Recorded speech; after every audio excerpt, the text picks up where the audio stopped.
அப்போ வந்து இந்த ரியல் எஸ்டேட் ப்ரைஸஸ் எல்லாம் கம்ப்ளீட்லி ஸ்பெக்குலேட்டட் அப்படின்னு நீங்கள் சொல்ல வரீங்களா? ஸ்பெக்குலேட்டிவ் தான் அது, ஹைலி ஸ்பெக்குலேட்டிவ்.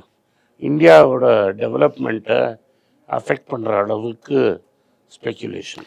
ஏன்னா எனக்கு இந்த ஸ்பெக்குலேஷன் அப்படிங்கிறது ஏன் ஒரு சந்தேகம் வருது அப்படின்னா, என் வீட்டுக்கு முன்னாடி இருக்கிற apartment double bedroom apartment for sale அப்படின்னு போர்டு போட்டிருக்காங்க.